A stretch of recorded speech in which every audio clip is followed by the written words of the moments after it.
Hello friends, ఇదిగోండి ఇది దర్బాలు అంటారు. చూడండి, ఇవి చూసారా? ఇవి మా ఇంట్లో పూజ ఉందని తెప్పించాము. దర్బాలు అంటే ఇవే. వీటిని చక్క చిన్న ముక్కల కింద కోసుకొని ఎండబెట్టుకొని మనం పూజ సామాన్లో అమ్మేది ఇదే. చక్క తెచ్చుకొని ఎండబెట్టుకొని పూజల్లోని గ్రహణాలు అవి వచ్చినప్పుడు మన అన్నంలో, కూరల్లోని, పచ్చళ్ళలోని, నిల్వ వస్తువులు అన్నిటిలో వేస్తాము.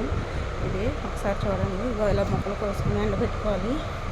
ఇలా ముక్కలు కోసి ఎండబెట్టాను.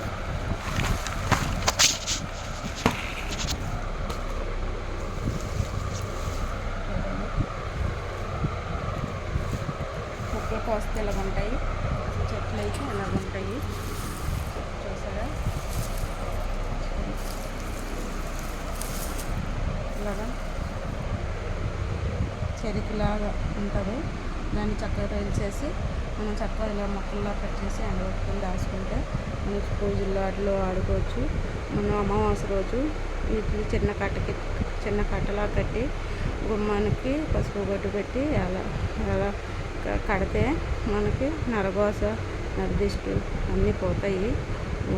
మంచిది చాలా. ఒకసారి చూడండి.